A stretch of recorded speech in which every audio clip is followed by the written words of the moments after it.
The Zone Coverage Podcast Network. They may be drinkers, Robin, but they're also human beings. Hell yeah, let's get stinko.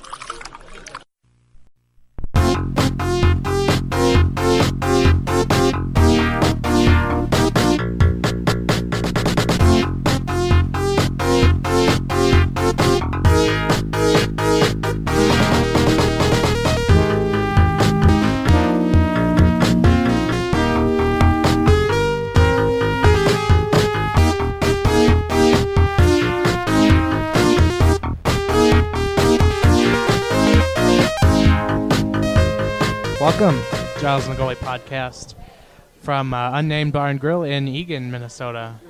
We bring you the episode 193 of the Giles and the Goalie podcast, inching our way closer to episode number 200, which will come later in June. So you can look for that and maybe a festive party to celebrate our 200th episode if you're inclined for parties. I know I am. I am your host, Giles Farrell. Next to me is Ben Remington. Hello. Also known as my wedding officiant. Yes. I'm looking forward to you opening with hello. Well, this is assuming that Bruce Boudreau will not be available. So we still need to hold out on hope for Bruce Boudreau. I think there's a chance. I think Jamie said on you, at least starting with hello, so I think you come out and say hello, and then Bruce can I'll take introduce it from Bruce, there. yeah. I'll be the MC of the event. That makes more sense. So we are here recording on Sunday as per usual. It is starting Nurses Week here on, and a happy Cinco de Mayo to you and everyone else at We're the table. We're enjoying our margaritas right now. Yeah. But if you're looking for Minnesota Wild news, well, I'll just throw in the cricket sound effect here because there was none in the last week. If you need entertainment, just find yourself over to Matt Dumba's Twitter account, which always has a good tweet or two. But, yeah, the waiter just walked by holding 2 bottles of wine in each hand. 4 bottles of champagne. Oh, that was champagne. Okay. Someone's getting lit on a Sunday afternoon. Yeah. I didn't think champagne was a Cinco de Mayo thing, but... It's El Champano. Yeah. And I know there was a deal on mimosas. Yeah. So no Minnesota Wild news, but I did want to ask, since I brought it out on Twitter this last week, evaluating Ryan Suter's season, did he meet your expectations, go above expectations, or below expectations? And you kind of have to asterisk the start of the year, which we didn't know what we were going to get as he was coming off that ankle injury. But the majority was met expectations, and then the next in line was below expectations, with few others voting above expectations, and then the wisecracks just saying other and then not replying. Right. Yeah, I don't know. I think that he's at least meeting expectations, I would think. The people who put him as below expectations, really, I don't know what you expect out of Ryan Suter at this point that you're disappointed in the season that he had.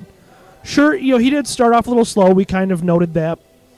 It looked like it took a little bit of time for him to shake off a little bit of rust, but all in all, I think he still had a pretty good season, and and you look at a lot of the metrics, and you look at, even his point total, he had a pretty good season.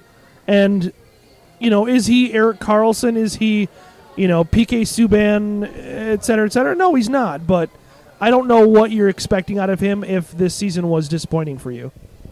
No, and I think the point total of 47 for him this year was the second highest he's had in a Wild uniform. Right, exactly. So it wasn't a bad season by any stretch of the imagination, but yeah, I think for me he had met expectations, but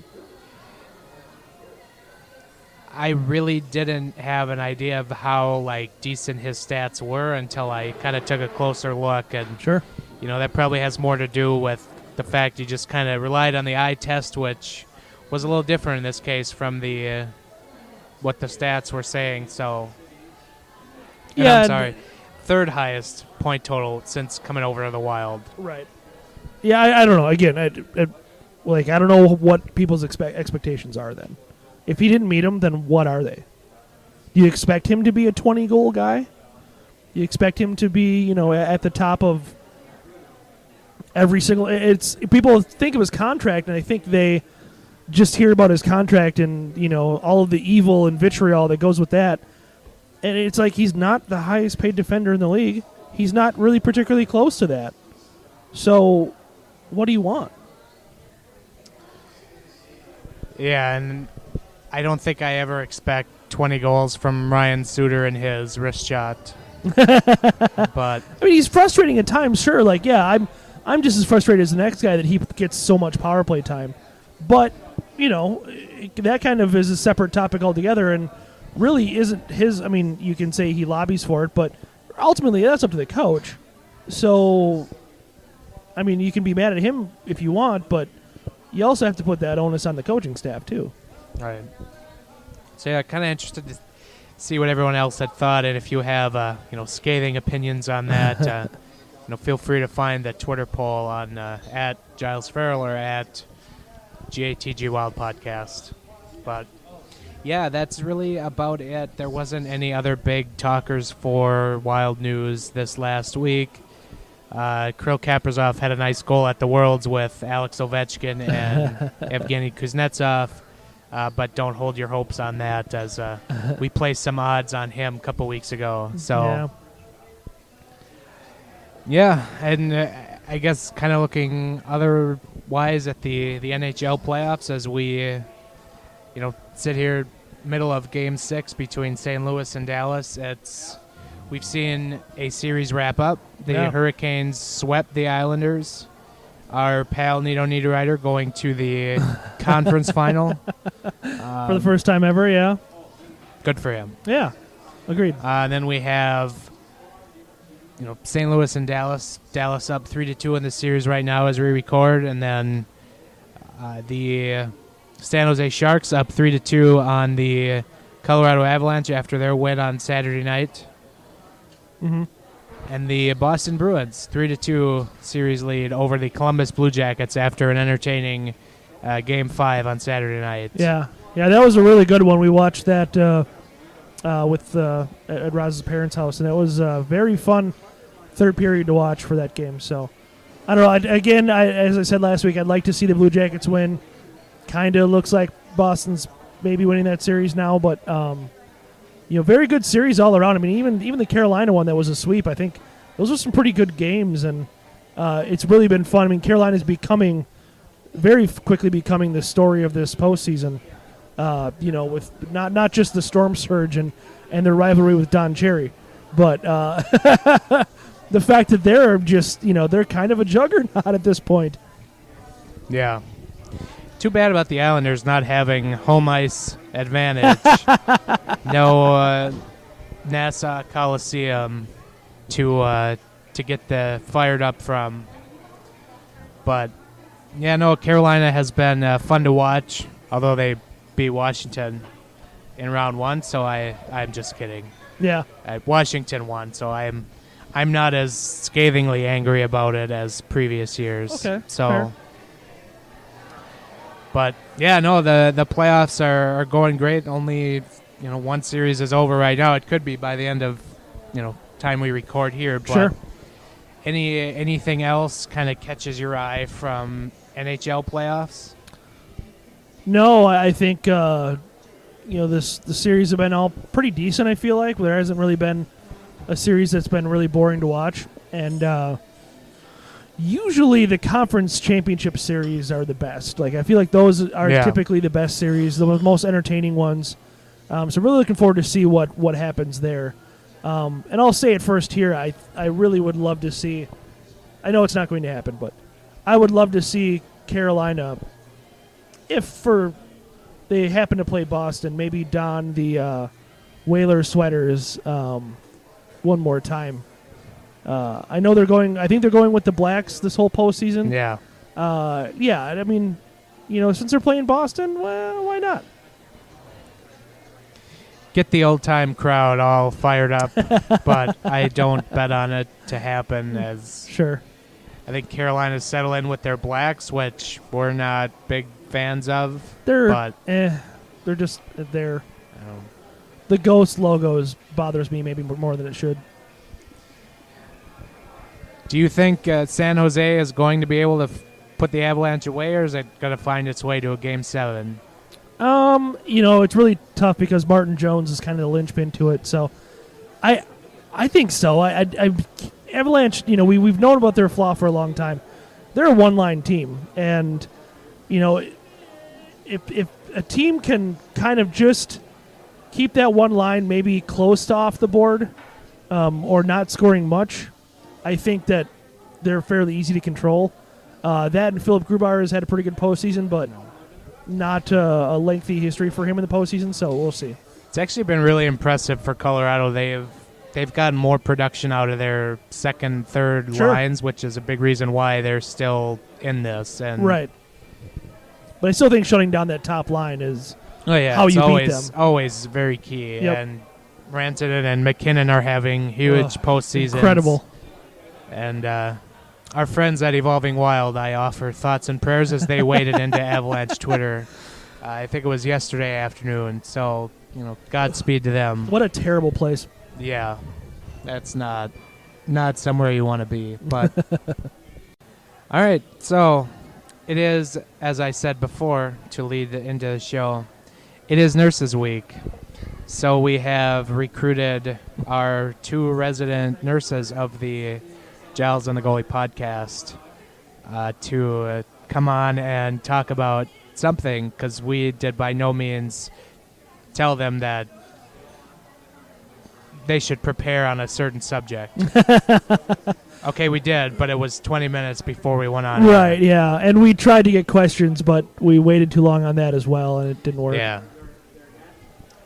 Planning is not the strong suit of this No, host. we're not big on prep. I don't know if our fans have figured that out yet, but we don't do well with prep work. I try sometimes. We do hard. try, but trying's the first step to failure, so. There you go. That's good. Good advice. But anyway, we have our nurses. We have Roz and we have Jamie, who is giving me a death stare for some reason. We're only like 12 minutes in. I haven't put my foot in my mouth yet. Oh, wait, I did? Oh, okay. Well, that's, I was going to say. It's a new record. Wouldn't be the first time. Right. Certainly won't be the last time. But anyway, we'll heed the floor to them and let them start talking about Nurse Week. Well, thank you again for having us on. It has been a pleasure.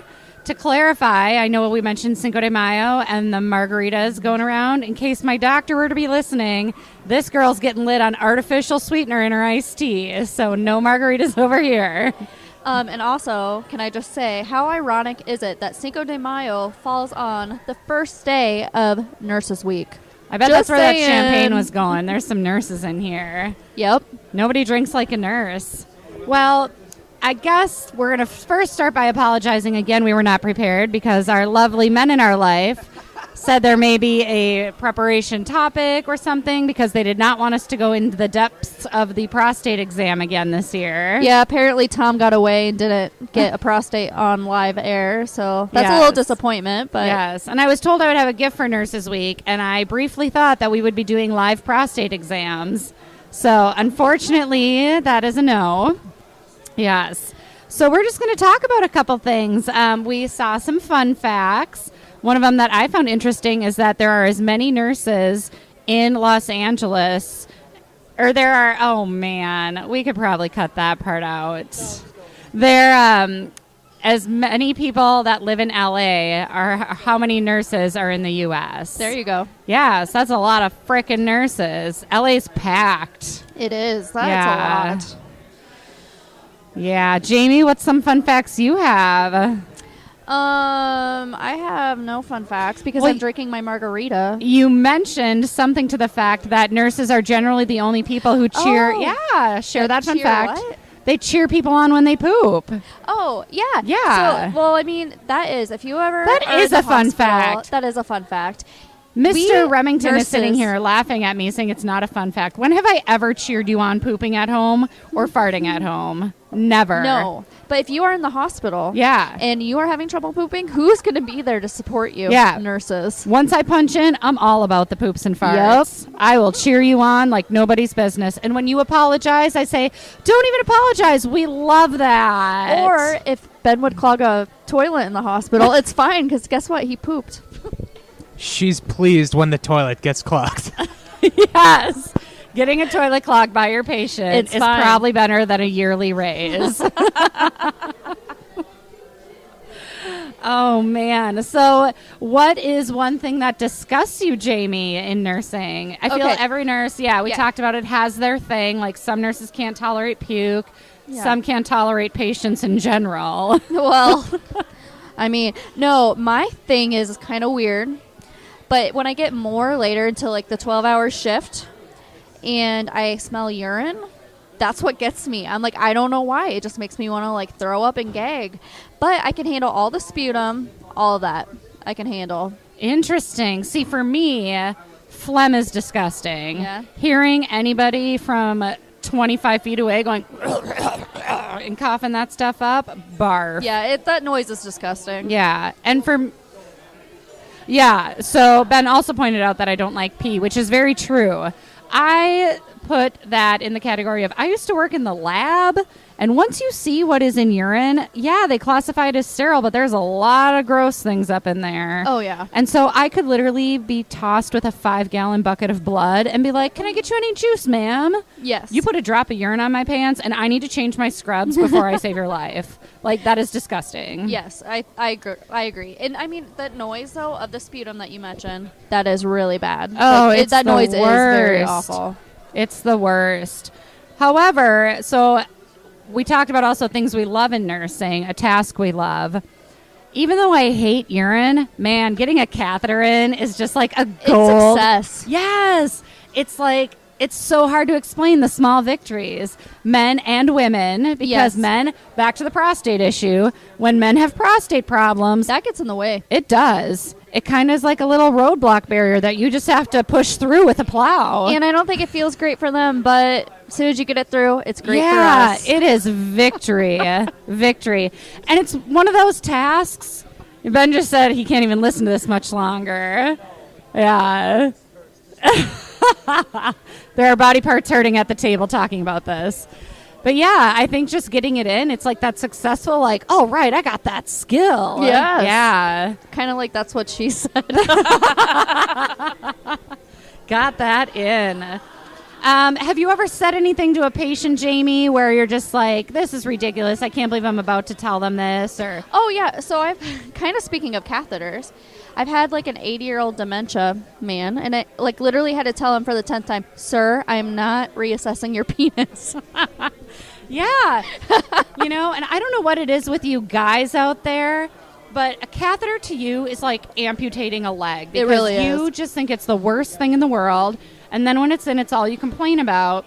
And then when you start to get a little crazy, I can only professionally tell you so many times, please don't pull on that before I have to start saying, if you pull on that, it will tear your penis apart.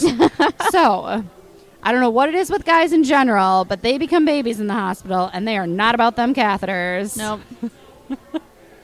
For me, I deal with a lot of like recovery patients now, coming out of medication and things. I've had many good quotes in my life to patients, but a favorite that is still talked about amongst the nurses is that someone continued to try to take their clothes off for us, and I finally had to tell them that taking your clothes off will not make your pain better, and you need to just stop. And we're all adults here, and adults wear clothes sometimes. Yeah, there's been just a lot of instances where you have to tell your patient, please keep your clothes on, which you think would not happen, but it does. But if you were to have a prostate exam, you would be asked to take your clothes off Yep. for that portion of the test. You would. Yep. Yeah. Oh, man, just talking about it brings me back to the times of prostate exams. Oh, yeah. And being the witness in the room and just making eye contact with the poor guy who's about to get one. And it makes me more uncomfortable, I think, than them. Please You just don't have tell to me sit there and stare at them. You didn't actually make eye contact. Like, please tell me he was looking away. Well, he'd kind of look at me like, I'm really scared right now, like looking for reassurance. And I would just stare back, trying as hard as I could to not laugh and be like, this is about to get real. When they make eye contact, you should just stare at them like My husband just informed me that I need to give the pleasing nod and rub my nipples, apparently, when a patient looks at me during it. Oh, man. But yeah, and then, we did get one comment about a nurse question, and that it was Mr. Pete out there had something on his back, which led us to the fact that people Google things often and will tell us things they find on the internet, and we secretly will make fun of them. But at the same time, Jamie, have you ever Googled things about yourself? Oh, all the time. I Google my own symptoms because I already know probably what my diagnosis is, Oh, but then you Google it, and then you're more like, yep, I have cancer now. Like, it's done. Yeah, and it's then all you live over. the week in fear that you do have cancer. Yep. But when your patient does that to you, You're and like, you shut up. stay off the internet, there's no place to be. Yeah, it's very true. Yeah, the internet is bad for things like that. But I don't know. I really wish we could have done a prostate exam on air this year. Yeah, coming back to that prostate exam. Yeah, you just can't be safe enough. Get your checkups, boys. Giles informed us he went to the doctor for a health exam this year. Yeah, Giles got his preventative health screening done, which is excellent. What about Ben? Well, first, back to Giles to Yeah. clarify. He did not get a prostate exam that I've been informed of. No, I wasn't informed that either. Thanks to maybe he secretly got one and doesn't want to share about it. Did you get one? No, I did not. And as far as I am aware, I'm not in that kind of age group where you need to start getting those. That is correct. Technically, you're not. Ooh, I nailed it on the medical side. Got it. I am smart. You must have looked it up online. Yeah, he just Googled it actually on his computer. I mean, I know some things from what I do for my day job. Oh, insurance. Yeah, I get that. Fine. Do you ever have young men call in requesting coverage for a prostate exam? No, it's all old men. Yeah, I just encourage everybody of age to go out and get those prostate exams. Yes. Yeah. Sidebar, Tom Schreier was really unavailable for this podcast. Thanks, Tom. So save the date next year for the live prostate exams, hopefully. I feel we can do it. Yeah, we can do it right in the studio. It'll be fine. I'm not sure if I want to be the one giving the exam or if I want to be the one making the eye contact, making sure the patient's safe. I mean, maybe you want to be making the eye contact so then you can be like, yep. Yeah, and you have smaller fingers than I do. I mean, I don't know. I guess. Yeah. So it will hurt less, Tom. So. Yeah. So, Tom, just save the date. We are looking forward to our little adventure with you. Yeah. Yeah. You just never know what's coming up. There is no age requirement for our prostate exams. Exactly. But yeah, well, thanks for having us, yes, guys. thank you. Happy Nurses Week to all the nurses out there. Thank Yes. your nurses. Be nice to them. And don't pull on your catheters. Yeah, don't do that. That'll hurt. Oh, joy. I had no idea where that was going to go, and it did not disappoint. That's because we had no preparation, so we just went with it. No, yeah, you did. yeah, we know. You did. We get it. I'm gonna be excited to check my inbox on Monday morning to hear. For a second there, I almost thought you were going to say, thoughts. really excited to check my prostate. No. Yikes. No. Certainly not that. Yeah. I don't know how to transition out of that. I don't think there is a transition out of that. Now they're doing the prostate exam motion. Oh yeah, Just look away.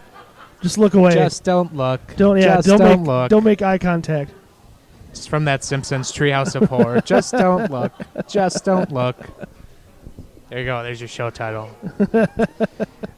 So transitioning back into hockey, the Iowa Wild actually are still in the playoffs. We have a playoff team to talk about. They won Game 5 against Milwaukee. They went up 2-0 with the first two games at home, and then games 3, 4, 5 were in Milwaukee, and Milwaukee won 3 and 4. but the Iowa Wild winning Game 5, and they moved on to the second round for the first time as the Iowa Wild, essentially. Right. Yes. And I think the last time they won a playoff series, the Wild's AHL affiliate, they were the Houston Aeros, and I think that was the year that Mike Yeo took them to the Calder Cup final. Sure. I think that was the year before. Didn't they win the Calder Cup? No, they lost. I think it was 5 games they lost in, but they went all the way to the final and then lost. And then that next year, that was Mike Yeo's first year as Minnesota head coach. The memories. But yeah, no, that is very exciting. And as we record, Game 3 currently happening between Iowa and Chicago. Stop me if you've heard this before. The Wild move on to round 2 and away to second-round matchup with Chicago. Yeah, and it's going about as well as the old ones did, too. Yep, Chicago up 2-0. They're already up 2-0, and, but I think this is a good step for the organization, and certainly if you're going to give Paul Fenton any kind of credence whatsoever, which is hard to do sometimes, he is building, from the bottom up, and he did say when he took over, the road to Nashville was through Milwaukee, and they did a great job of putting together, a competitive farm team there. And we're seeing that this season. He made some moves, and certainly sending down Donato Greenway and Cunnin were part of that. And so it, putting some emphasis on winning at every organizational level, and that's what they're doing. And so it's invaluable experience for a lot of the guys in Iowa that may or may not end up with the big club sometime soon, but or already with the big club in the case of those 3 guys. Yeah. So I think it's good. I think it's invaluable experience, and even though it's maybe might not go their way necessarily, we'll see how today turns out. Yeah. It still is, I think, a very good thing that Iowa finally got a playoff run. So. Yeah. No, I think we've talked about it before. Good for them. Good for the city. And I think this last week after Game 5, I referenced a piece I wrote last year where I sat down with Iowa Wild Radio play-by-play voice Joe O'Donnell, who has been behind the mic for the entire existence of the Iowa Wild, and actually 5 years before as part of the Houston Aeros. So Sure. He's seeing a lot of ups and downs with this organization at the AHL level, and a lot of the things that he said in there were still holding true today. So I would encourage you to check that out at zonecoverage.com. But yeah, so we'll see what happens here in Game 3, and hopefully next week when we convene to record sans nurses, we will have hopefully a better update on the Iowa Wild.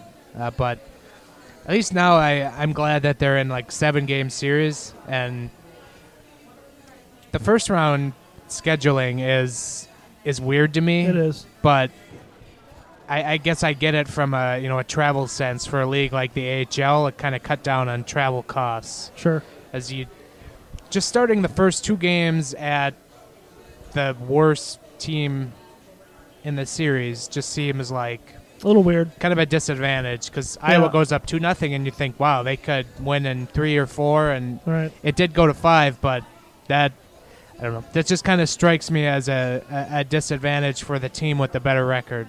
So I don't know this. For the second round, do they do the baseball model where they do 2-3-2 for the same reasons? I don't honestly know. It would probably make sense that they do that. So, because I don't mind that baseball does that. Some people can certainly point to, well, the lesser seeded team gets more home games in a 5-game series. Yeah, but yeah, it is 2-3-2. Okay, yeah, so that makes sense because it's like, for travel costs, like you said, I mean, that makes just a ton of sense. And, I'm sure there is a little bit of disadvantage to it, but it's not nearly as bad as, like you mentioned, with the first round being a 2-3, where the seeded team gets, not only do they get, games back-to-back, but they get the first 2 games in the bag like that. So if the Iowa Wild can force at least a Game 6, we'll have more to talk about on them next week. All right. That's, if they can get it to a Game 6. Sure. So that's exciting. You can certainly check them out or follow them on twitter.com at Iowa Wild. Please exercise caution when tweeting remarks about Iowa. As Giles falling out the hard way. Speaking of that, I haven't even told you this yet, but I would like to do a little bit of a recap show on the not just the minors of the Wild, but prospects, minors, that kind of stuff. So I think we'll do that once the Iowa Wild season ends, maybe next week, if that unfortunately ends for them. Hopefully a little bit later. Hopefully they can go on a little bit of a run. That'd be kind of fun to watch. Yeah. Something to get behind. So as soon as the Iowa Wild season is over, we'll kind of recap everything for you. Not just the Iowa Wild, but their prospects at nearly every level. So look forward to that coming down the pipeline. Yeah. Anything else we should discuss? I don't have much. It's been a very uneventful May. I feel almost... Yeah, last week at this time, to kind of fill the air, was like mid-general manager search. Sure. For the Wild. Sure. So we had a lot more to kind of discuss. Yep. And now this year, not so much. And since Paul Fedden is a closed book on any kind of information, makes it very difficult for us to come on the air and talk about things. Yeah, it's tough when the team is out of the playoffs. It just kind of set us back. 2 weeks, really. 2 weeks of coverage that we didn't have to do this season, which is, like you said, a new experience for us. There's no coaching search like there was 3 years ago.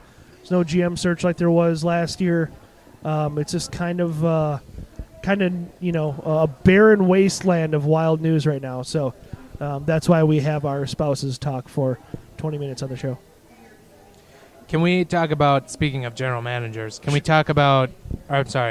laugh at the Edmonton Oilers for hiring Ken Holland? Pretty much bring aboard Ken Holland as their new general manager? Yeah. I guess I should preface this. Ken Holland was a very good general manager, and, he kind of started to go downhill post-salary cap. The Wings, obviously, were still a good team at that time, but I just don't see what the body of work since, that 08-09 team, the last decade, essentially. What gives Edmonton the inspiration that he's going to fix this team's problems? And I guess I don't follow the Red Wings close enough, but it just seems like he's not done a whole lot to kind of help their cause, essentially. No. I think, honestly, it's laughably Edmonton, because at the end of the day, what were they the most concerned about was his resume. And not will he do a good job going forward, not is he the best candidate for the job. He is one of the 200 hockey men. He is that kind of old school crowd that organization just seems to gravitate towards. And then they kind of wonder whether, don't get me wrong, you can have an old school crowd kind of guy. You can have Lou Lamoriello running the Maple Leafs. If you've got a Kyle Dubas in the front office, if you've got, some new school type of thoughts going on in there, but I think maybe he'll surround himself with some of those people. Who knows? Maybe he'll scoop A.T. Thomas up. Who knows? But I think the laughable part of it is that Edmonton is just yet again slamming their head into the wall by hiring somebody who, probably still wants players to play without helmets or something, and that's just kind of their MO at this point. Yeah, and if you're unaware, Ken Holland has been the general manager of the Detroit Red Wings for the last 20 years seemingly, and he was kind of shoveled upstairs as a kind of senior advisor to new president of hockey ops and general manager Steve Yzerman, right, bringing the prodigal son home essentially for the Detroit. That was honestly the worst kept secret in this sport. Sure. And hockey is not good at keeping secrets. No, they're really bad, actually. Although the Edmonton columnists still upset that Keith Gretzky did not get the job. He's got such a good last name, though, Giles. It's so good. He's done such a great job of being the interim GM after a terrible GM and not really doing much. Yeah, he didn't do anything. Nothing. Which is better than what Chiarelli did. So right. I mean, I guess there's that. Shirley just took a blowtorch to everything. He sure did. That's not Connor McDavid. He sure did. But, yeah, it's always good to laugh at the end. And actually, today I saw a clip from Kevin Lowe on our famed television series, Oil Change, where he talked about having a winning team in Edmonton for the fans because it's not fun when everyone's making fun of Edmonton. And that was shot like 9 years ago. Well, I got bad news for you, sir. We're still making fun of you. Yeah, I see, I get where he's coming from, but I also disagree in that it's a lot of fun for the rest of the league to make fun of Edmonton. And so I do appreciate them holding steadfast to this ridiculousness that they keep going through so that the rest of the league can keep making fun of Edmonton. You want to talk about organizational dysfunction. The Edmonton Oilers are top of the list. And, we can sit here and go on about the wild organizational dysfunction seemingly, but, yeah, Edmonton is just right up there, just a complete S show. Yeah. And, I don't know, I love good hockey players. Like, I want to watch Connor McDavid, but it is so painful to try to watch the Edmonton Oilers play hockey. Yeah, it's pretty. And then they do it in the neon orange jerseys, which make it that much worse. It so much worse. Yeah. Yeah, I'm with you on that. And so I don't know. It just kind of. I'm glad the punchline has been kept up, but it is really sad too. Yeah, good for them. Yeah, I don't know. That can maybe do it for this episode. I don't have anything else really prepared to talk about. Did we fill a whole half hour? Yeah, we got over half hour. Okay, well, that's probably not bad. That's good enough. Yeah, we'll go with that. Tom likes short podcasts, so. Yeah, Tom's all about the shortness of podcasts, and I think just having the 12 minutes of air-filled with nurse conversation will be good enough. So this is what we have to resort to for filler. Yeah. All of our listeners, 5 of them, just praying that there's some kind of news this next week. Yeah, so are we. So that we don't have to have more catheter discussion next week. Join the club, bud. So, yeah, that's going to wrap it up for us. Have a good nurses week. If you have a nurse in your life, celebrate accordingly. Be kind to them. But yeah, you can follow Ben and I on Twitter at Ben Remington, at Giles Farrell. Our podcast has a Twitter at JTG Wild Podcast. You can find this otherwise fine podcast on iTunes, SoundCloud, iHeartRadio, Google Play, Spotify. If you do listen on iTunes, leave us a rating. I can't wait to see what the one guy that keeps just upping his reviews leaves after listening to this show. Yeah, well, I mean, I just hope the audio quality is up to his liking, and hopefully he doesn't have some kind of damaging memories of getting a catheter that he can rant about. Oh, yeah. That'd be the worst. But, yeah. So, also, Ben and I write for a website called Zone Coverage, zonecoverage.com/wild. Check that out. All the podcasts are there as well, in addition to our written content. So, that will wrap it up for us this week, and we will chat with you again next week. Later.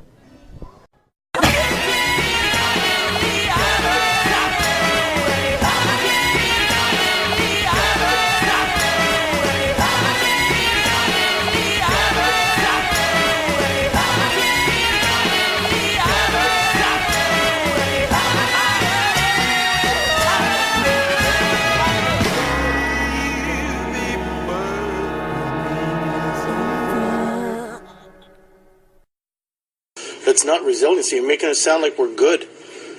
That's all. I'm done.